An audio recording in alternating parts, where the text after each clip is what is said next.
to see my screen. So thank you for showing up today to breaking the stigma, serving Latino clients with cultural awareness and accountability. Um, Daughters of both sons, we're co-facilitating this. My name is Jessica Sanchez. I'm the founder and CEO. I also have here Kathy Acosta from Latinx Practice Collective. She's one of the founders, and also Yaritza here, Linares. She has her own practice, Pasitos Conari. So we are going to jump in, and the purpose of this conversation is for us in the mental health community to be able to strengthen the culturally responsive care, also addressing stigmas and barriers to care, and being able to improve trust and engagement with Latino clients as well. So I'm going to hand this off to Kathy and Jarisa. They're going to be guiding this discussion as well. And we're going to have an open dialogue here. So I'll let them continue as well. Thank you, Jessica. I'm Yaritza Linares. A little bit about me is I'm a licensed clinical social worker based in North Carolina. I'm a bilingual psychotherapist. Part of what we're doing here today is to talk about Latino mental health, especially in this month of mental health awareness. So, why Latino mental health specifically?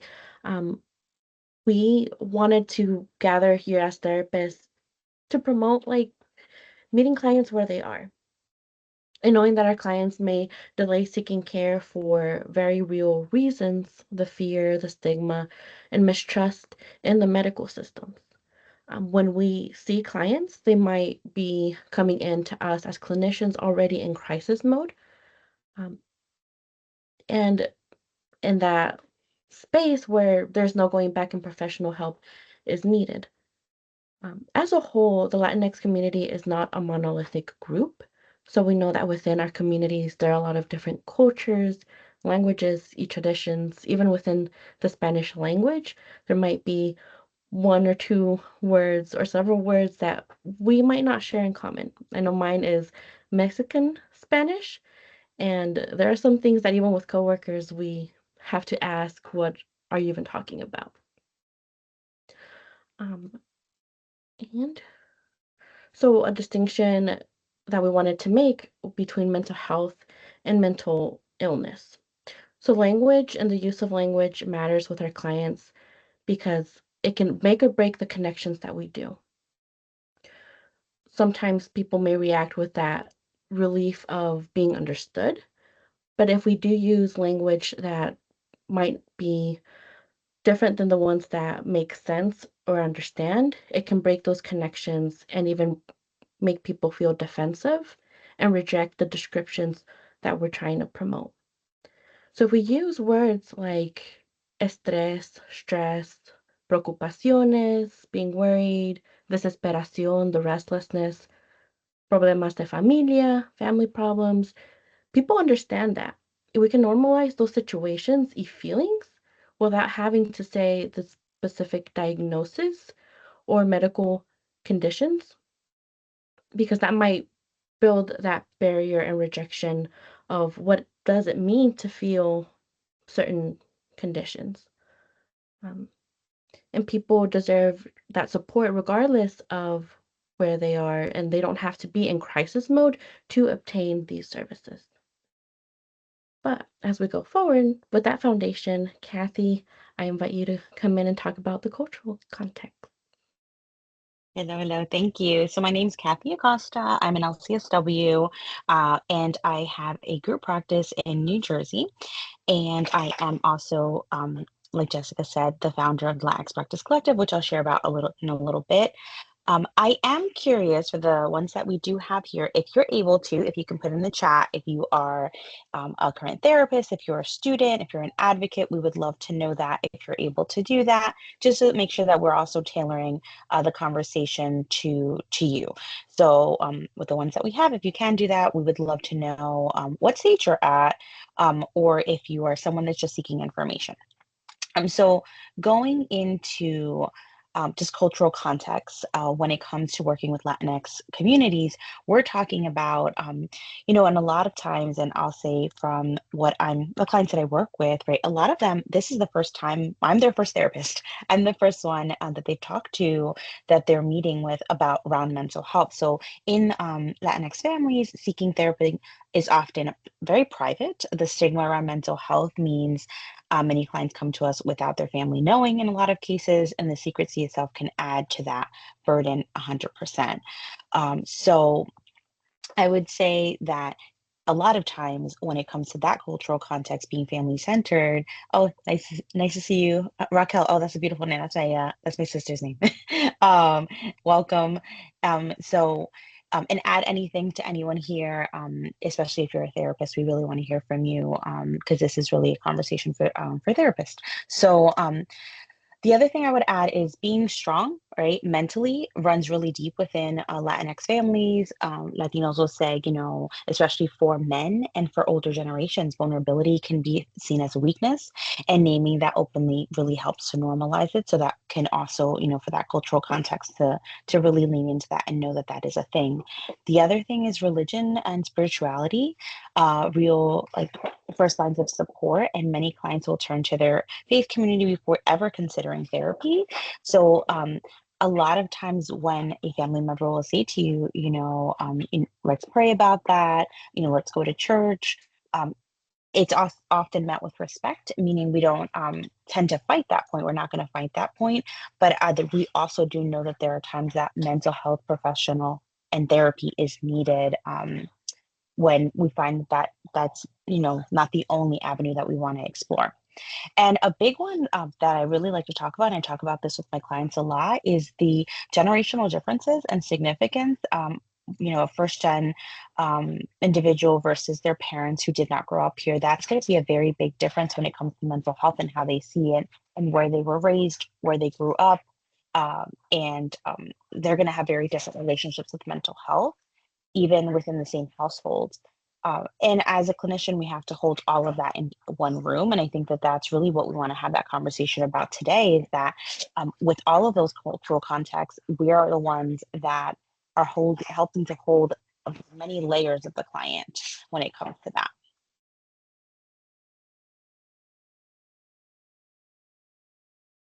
Okay. And then we're going to go into some common barriers that we often see, and we're going to dive into this a little bit deeper, especially with everything going on in our communities right now throughout the country. But fear of deportation is real and has only intensified with the current political climate.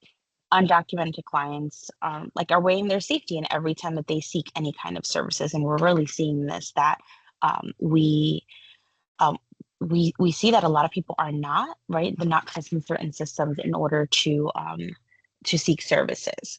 So immigration concerns are not separate from mental health. They are mental health. We cannot treat anxiety with acknowledging what is driving it. And also there is a lack of culturally aligned providers, and that is definitely a persistent barrier.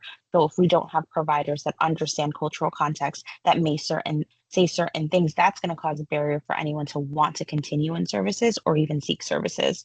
So clients want to see themselves reflected in their care, which again is so important, why we have these conversations and why we are talking about things like this, because clients don't want to over explain certain things that, or like Garita said, or certain, be able to say words in Spanish and be able to know that you're seen and understood without having to over explain or teach your therapist about your culture. So financial limitations are also a very real barrier when it comes to if there are sliding scale options, community-based care, but they're not just a nice thing to have, they're really necessary for a lot of people for access.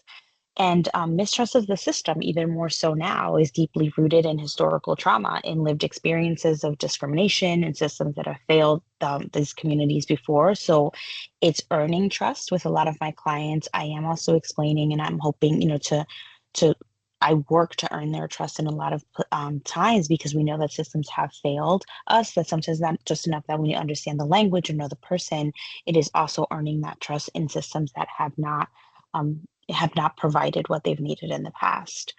Um, and, we're gonna again dive into this a little bit more, but there a lot of clients I've noticed more clients asking about my views on current on the current political climate and what are my views. And it's really actually a new thing, and I really welcome it because it tells me that they need to feel safe and with their therapist, that they can do the work, and that question is not a distraction from therapy. It's really a part of it. So I'm seeing that a lot more, and really diving into this, that with the current social political climates and all the impacts on our clients right now, we are seeing this increased fear due to immigration policies and enforcements.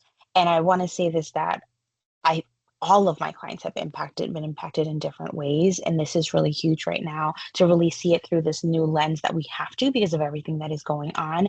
Whether it's my client saying things have changed at my job, or whether it's a client saying, I'm worried about a family member, I'm worried about myself. But this has been increased and really has changed a lot of things in the ways that we've had to look at things. So some are dealing, like I said, with direct immigration issues themselves, fear for their families. Some been asking their employers to do things that they do not feel like is the right thing to do. I've had recent clients that have said to me, my job description has changed and things that I have to do, and I don't feel comfortable with it. But I also don't feel comfortable talking to my supervisor about it because I don't really feel like our views align on a lot of things. So others also have lost their jobs due to grants, due to things changing, funding changing for a lot of different people, and then that fear of losing your job constantly. So those are things that now that are new that I'm seeing a lot in the therapy room that we're talking about a lot more. Um, and it's in the session, it's in the room in our sessions with us. So anxiety, hypervigilance, depression, adjustment disorders, those are showing up at higher rates, and we can't treat them without really acknowledging the context that comes behind them. So, with that also comes a big mistrust of healthcare and government systems. It's at an all-time high, higher than even before. We have this historical trauma with systems, and now this is increasing overall. Um, so really what I'm saying is that this context of what's happening is really not separate from care. It really shapes, whether care is even possible for a lot of people. And we're seeing a drop in rate of people that are actually seeking out care because of what's going on. And it's really important for us to think about that, to also consider that when we have a new client and what questions we're asking our clients, and how this is impacting them. So Darita, given all of that, I really would like us to shift into how do we start building trust with our clients when we have all this context and all of these things going on. Mhm. And it's all interweaving with each other because we do have a lot of conversations within the clinical world on do we talk about politics or not? And for affirming culturally affirming care, we do need to talk about it. We need to meet clients where they are, both literally and figuratively. So the location, the language, and flexibility. Yes, maintaining our boundaries and expectations. But I know sometimes time, for example, if people are late or need different um, sessions or appointments, going that having that consideration of evening or work schedules is going to give more access to care. Um, and normalizing the hesitation to show up into a clinic. It's a space that maybe we're comfortable because we go into an agency, or we're here virtual. It's our work, it's the things that we do. For people, it might be the first time or completely new. So answering all the questions and naming and sitting with it. The transparency in confidentiality. So letting people know what we're doing with their information, the note-taking process, what is reportable and the different elements that go into it. Um, especially for people who fear the systems and involvements. But trust is built over time in small moments and not just big gestures. It's building up to it. Some other elements too is our own bias. So things that we say might show up and impact people given their situations. So that self-awareness for ourselves, how are we showing up with our own histories, our own lives, and our biases, because they're not always intentional. Impact matters more than the intent, though. We may see things without thinking that may make or break those connections. If we're able to do reparations, that's great, but that's not always possible. So having that awareness when we do need to make a reparation and make statements to strengthen the trust with people. So, for example, the one we have here of you should have stayed with your family, it goes into that question of what are the assumptions that we're carrying about family structure, about gender roles, immigration status. Um, it's not about the shame, but the accountability and growth for ourselves on how are we showing up in the room, what personal values and expectations show up from us when we're interacting with others. And so we want to bring in a case example. So we have Brenda. And here we encourage you if you want to unmute or talk in the chat. But we have Brenda, which is a teenage 15-year-old female. She's first generation from a mixed status family. Um, let's say that she lives in North Carolina and is coming to sessions for school anxiety. And a little bit of hers, she has one or two close friends. So, what questions would you have, or what would you want to know to be able to create a treatment plan and work with Brenda?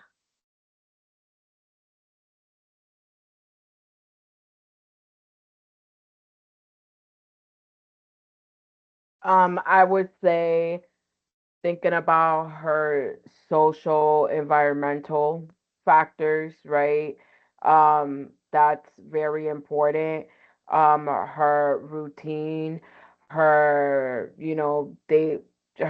daily activities, her relationship with her family, as well.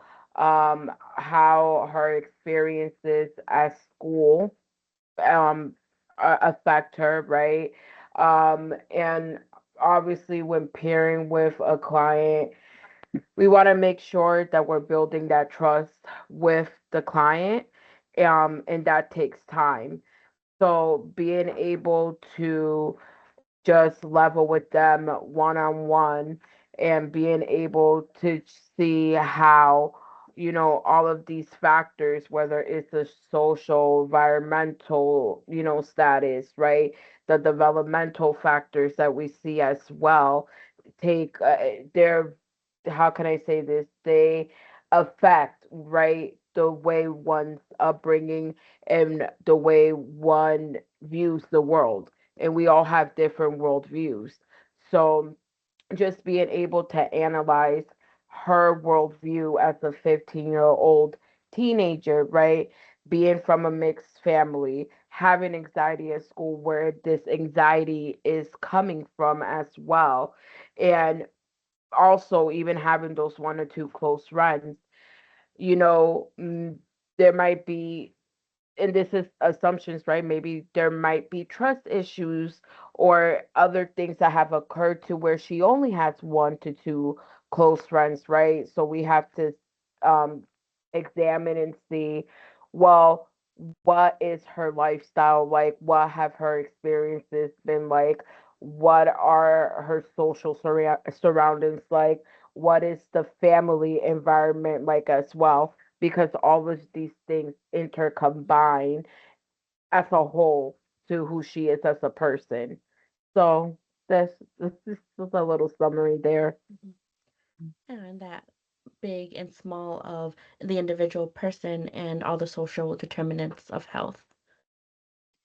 And I Correct. wanted Yep. to comment, Yaritza, one of the things that we were talking about when we were thinking about, looking at someone and like almost like a case study was certain things of right when you said North Carolina, and to my in my mind right now with everything going on, where in North Carolina? Because I was sharing with you that in New Jersey, I think right away, where are you? Because there are certain counties right now where ICE is very prevalent and that people post on social media, where are they? So for me, that's one question now that it's interesting because right, we probably 2 years ago would have never considered that question. We weren't thinking that way. So, but now we have to consider where are they living, what's the presence of ICE, mixed status family. Okay, what's going on with mom or dad, or who is it that may be impacted by this, and are you worried about them on a daily basis? And with the school anxiety, first thing that came to mind, we were talking about this is when did it start? Did it start around the time that politics and policies started changing?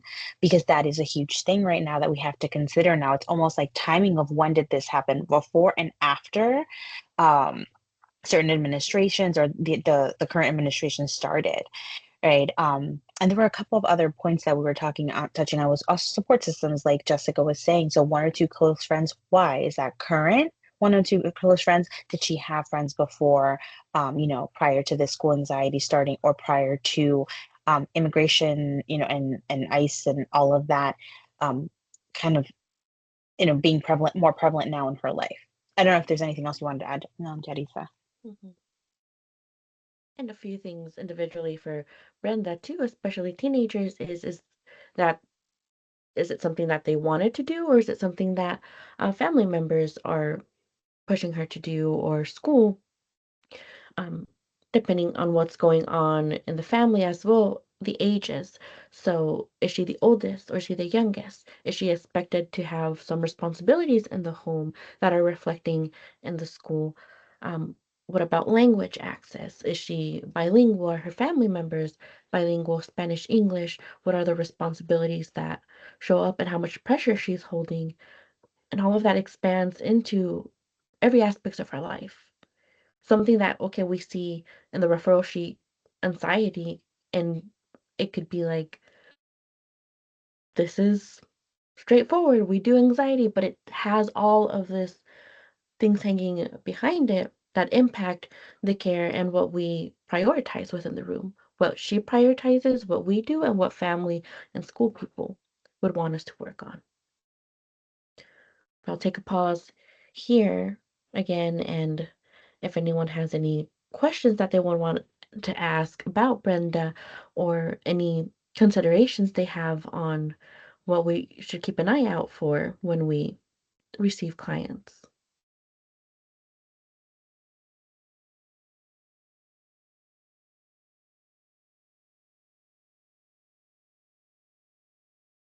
As we go forward, if y'all want to jump in on the chat as well, we can.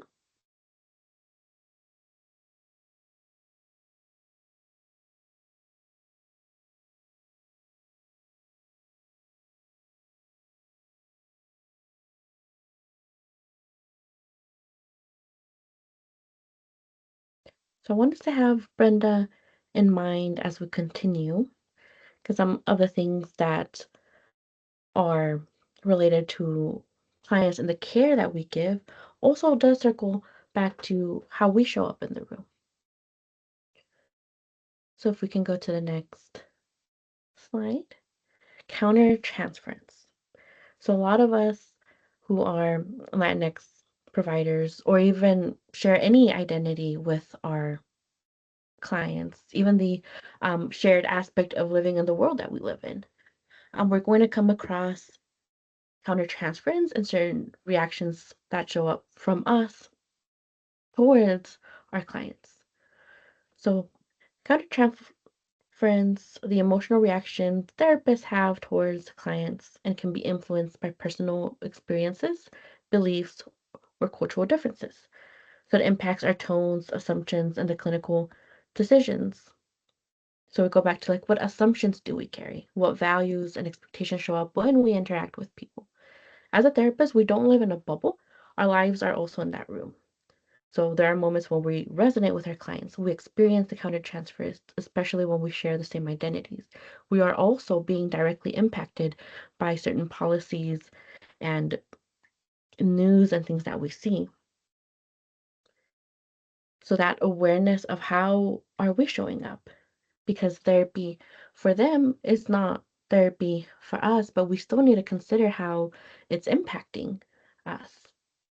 We go to the past point of how we navigate our biases. That comment of you should have stayed with your family, is it something that comes up because we're seeking that for ourselves? And reflecting on what are our reactions when we work with clients from different cultural backgrounds as well, and what the reactions are when they're the same backgrounds.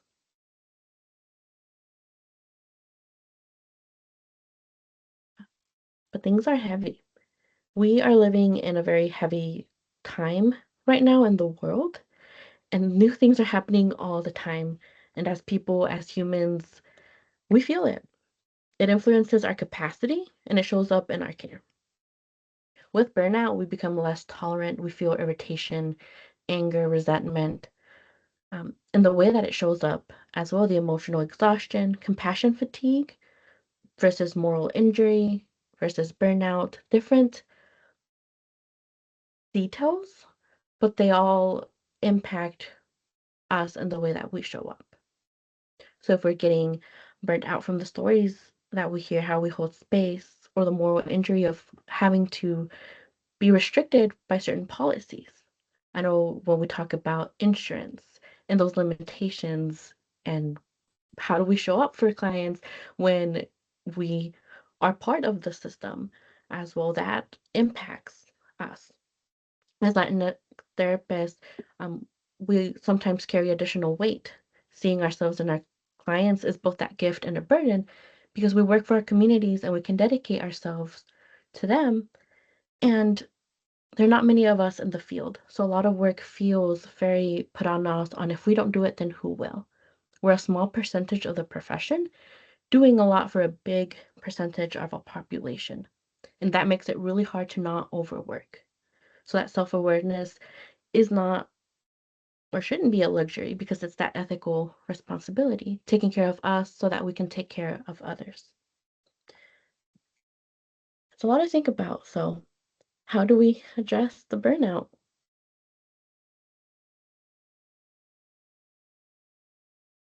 So, Kathy, how Oh, do we? yes. Yeah, thank you so much. And thank you for saying too a couple of things. Like, we make up a small percentage of this population, so a lot falls on us, right? And we really feel that a lot. Part of my story of making it into private practice is that I stayed longer working in nonprofit because I felt that weight of what's going to happen to my clients. Because in most spaces, I really was the only Spanish speaking clinician. And that's so heavy. I had double the caseload of my other non-Spanish speaking clinicians. Sometimes I wasn't even meeting for supervision because I was like, I have to see all of my clients. So the burnout is extremely high and higher for us when we are also taking on so much. And now we put in the fact that we're living in a time where a lot of the things that are impacting our clients are also impacting us directly and our families directly. So that's extremely heavy. Right. So, what are a couple of things that we can do to address that?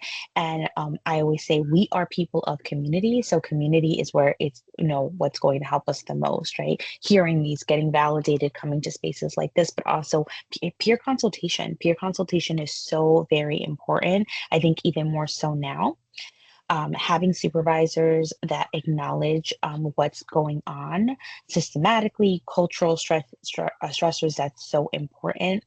And even at this time too, even more so, is setting boundaries around our caseload. And I know that's hard to set boundaries around our caseload because sometimes we go back to what we were saying is, so if I don't see them, who will, right? But setting boundaries is one of those things that we have to intentionally do because it's going to help not just us, but it's also going to help our clients in the way that we show up and can show up. So being intentional about balance looks different for everyone, but it has to be intentional. Ongoing self-awareness practice, check in with yourself, what's going on, how can you give yourself a break if needed. When we really, we hear the saying, we can't pour from an empty cup, and your clients deserve a really full one from you, especially right now. So making sure that we're also caring for ourselves during this time is really important. Um, the other thing is I touched on it, but supervision. So how can supervisors really support us as clinicians? I know when I was getting my clinical hours, I never had a supervisor who looked like me and who provided supervision or who brought up these really important topics about culture. I never had anyone talk to me about culture or tell me you should really bring up things that are going on, right? Because for so long it was well, politics is different. Politics are separate from mental health, and we know that it is not. They're intertwined because politics and their policies impact mental health and what's going on with our clients. So it was something very much not talked about. It was almost like hot topics that we don't talk about, right? So having a supervisor that can acknowledge systematic and cultural stressors, not just clinical ones, creating and having safe spaces for identity informed discussions, right? So making sure that we can talk about the things that are really impacting us. Um, Creating and avoiding minimizing experiences of discrimination that must have been hard is just not enough, right? When it comes to how supervisors can support clinicians. Culturally responsive supervision is not one size fits all, asking your clinicians what they need, right? So this is if we are providing supervision or what we really need out of supervision. And if you're a supervisor in the space, your clinicians are really watching how you are showing up right now. So that's also something really important to think about. So for our newer clinicians, navigating supervision, right? That's going to be really important too. So if we can go to the next slide, please. So being, you as being a clinician, if you're newer into this space too, it's um, bringing those things in, bringing in culture and systematic barriers, and factoring those into your supervision because you also have a say in what comes up in your supervision. And with a lot of my supervisees, I say, what do you want to talk about? I want them to come in prepared with some topics because it's important to me that they also feel really comfortable coming up with, bringing things that's important to them. It's okay to really name your experience in supervision. You don't have to leave yourself at the door. That is really and I tell a lot of my supervisees this is that that's really like old school, like blank slate therapists. We are not blank slate therapists. We are humans, and we are humans before we are anything else. And especially in the times that we're living, when we're also being impacted by some of the things our family members are being impacted. So, seeking supervision that feels open to culturally informed discussions. If your supervisor never brings up culture, that tells you something. I know for myself, I actually had to find outside supervision because what I was getting was not what I needed. So I found outside supervision, and I also would do peer consultations with my peers of what's going on and how can we support each other. And you are allowed to advocate for yourself in supervision spaces. I know sometimes we just like, tell us what to do, get the information, but advocating for ourselves is also very important. But it also has to feel safe in doing it when you feel safe to do so.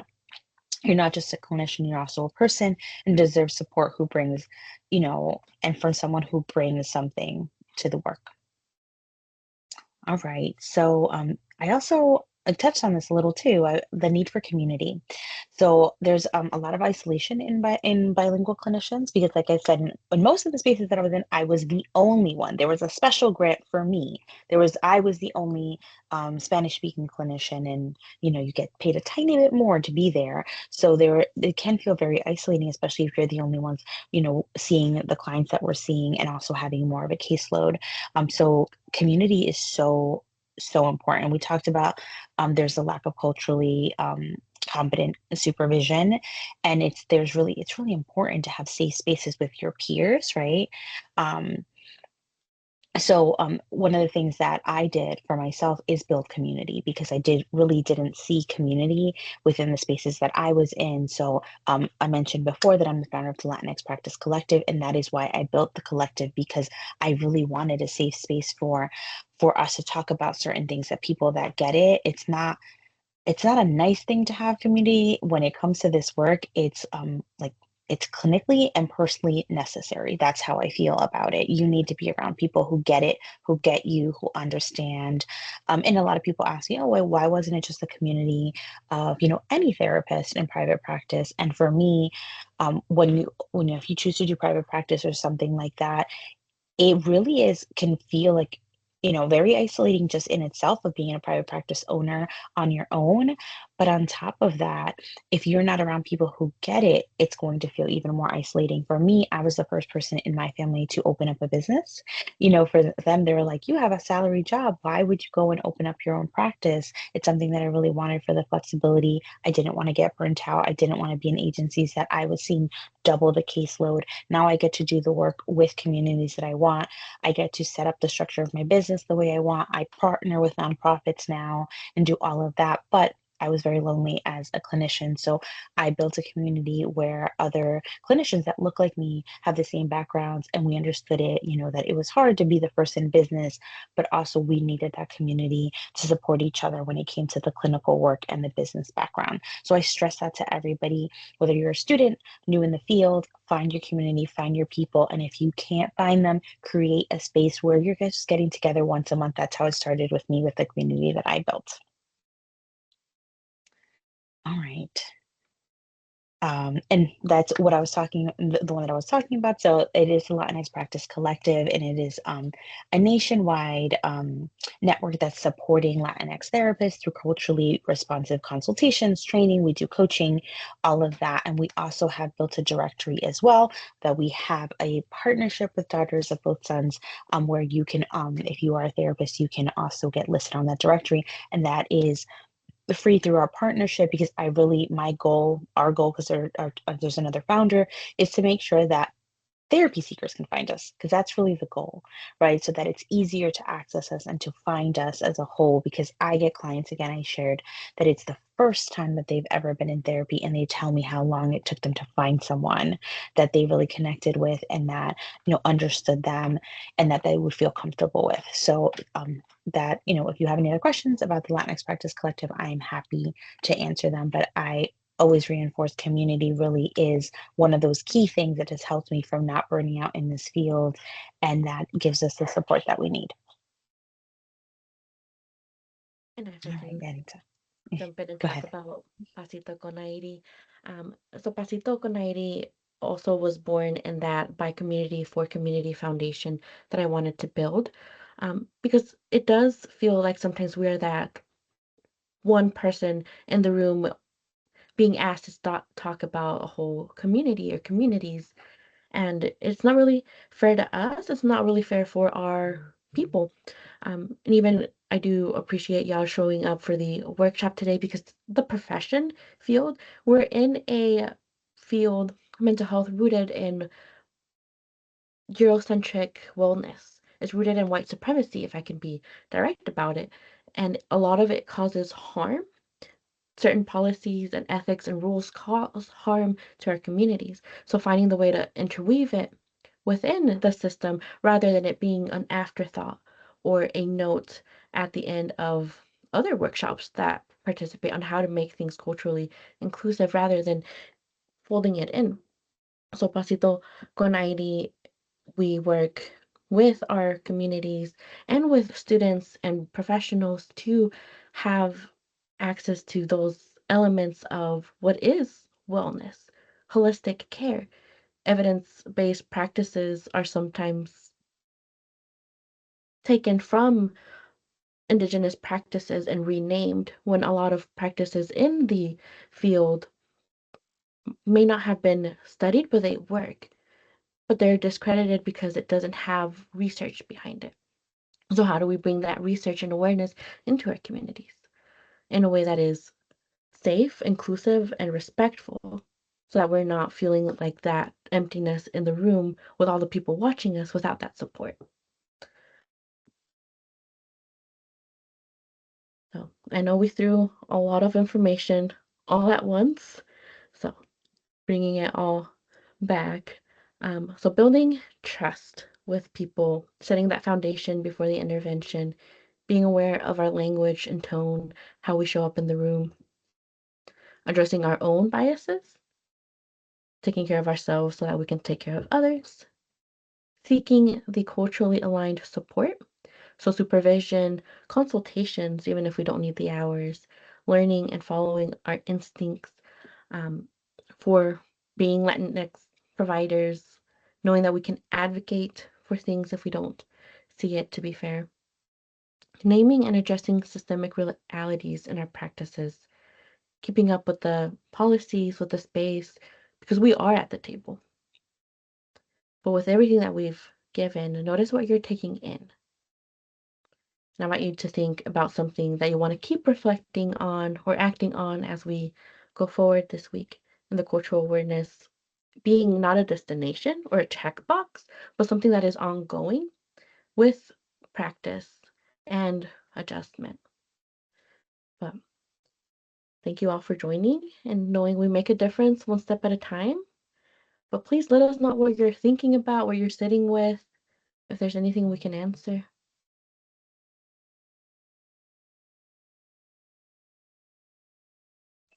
I just wanted to introduce myself. My name is Ellie, and I'm originally from Bulgaria. I am just finishing in my internship right now, and I just want to say I'm very passionate about advocacy for immigrants, especially right now. And I'm very passionate about changing policy for immigrants, even though, I'm white and I don't get as much as attention as if I was from other race, or I don't look different from the majority, I should say. I still feel through my journey here, 20 years, I felt when people get to a heated point when they were like, go back to your country, go back to your family. So even though, I look like majority, I still feel not as much recently, but I felt it in my journey here. So I'm really hoping to work with immigrants, and this is something it's I really want to do once I graduate, which is going to be in December. And thank you for that. Because I was actually going to make a comment about that, about how important it is to have allyship and have allies. Because, yes, we do need to, as minorities, know and understand what it means to have culturally responsive care. But just as well, it is important to have allies in the community that are from the outside, that they're willing to learn and understand the culture. And that's how we start making a difference in our communities. Because a lot of it comes, yes, because of the systemic oppression, but because of lack of education and ignorance. And a lot of it is generational, right? What folks bring from their upbringings. And then they just pass it on from generation to generation. So I completely 100% commend you from being here, because I also envision when we were co-facilitating this, of course, we wanted to have Latino therapists here as well, but even Black, Latino, white, right, Asian, any other race, so they can actually take a look from our lenses of what we're going through as a community and as a whole, and how we can all better collaborate together. Because if we want to make change, then we have to take action. And part of that is having allies in the community to help voice, right, the change that we want to see. So I really do commend you for being here and being part of this whole discussion that we all, right, know that is extremely important, especially nowadays, talking about biases and burnout and just being in, right, the world that we live in, right? We all know that we all have different worldviews, different upbringings, right? And being in the mental health sector, we do have to be mindful that not everyone is going to have the same worldview that we do, and that's okay, right? But we have to be obviously respectful and being willing and able to be open minded. That, if somebody came in my house and told me how to clean my house and started rearranging my furniture, how would I feel? I would feel offended, right? So why do we feel entitled to do that to other people in their own communities as well? And why do we feel entitled to think that our way is the only way and the correct way? So I think this discussion was extremely important. If um, anyone has any questions that they want to voice or they want to introduce themselves, you can do it either on the chat or you can come on and introduce yourself. Um, we're here to network and to get to know all of you. Where even if, right, you don't have anything further to say, we're all here, right, as a resource, daughters of both sons. We're working with various practices to get that advocacy work and that educational piece out of what our communities are dealing with systemically, especially in underserved sectors. So I just want everyone to take away, even if, right, we don't continue to discuss, but as a reflection, be aware of your biases when you're out there in the field, whether you're in practicum, under supervision, whether you're in active practice, right? We have to check our biases, because we all have them. So anyone that tells you they're not biased is lying. We all have biases. The important part is checking ourselves when we do have those biases and just reflect about minorities as a whole, right? How can we better serve the Latino community, especially with everything that's going on in our communities as a whole, but even other communities that are suffering right now? How can we better collaborate? And also, how can we show up better, being in the mental health field for our clients? And how can we better take care of each other and ourselves? Most importantly, because we can't give if we're not taking care of ourselves, right? Burnout is a real thing and it is prevalent in this field. So, again, thank you all, right? We're all in this together. We thank you for being here and being able to continue to build that culturally responsive care. I want to thank Gati from Latinx Practice Collective and Jaritza from Pasitos Conari for being here today, for being able to co-facilitate this discussion, which I think is extremely important. And we're here. If you need anything, please reach out. You will receive a summary of everything we spoke about today. And I hope that we all got something from this discussion this evening. So I thank you all for showing up, and I hope you enjoy the rest of your afternoon. And thank you again.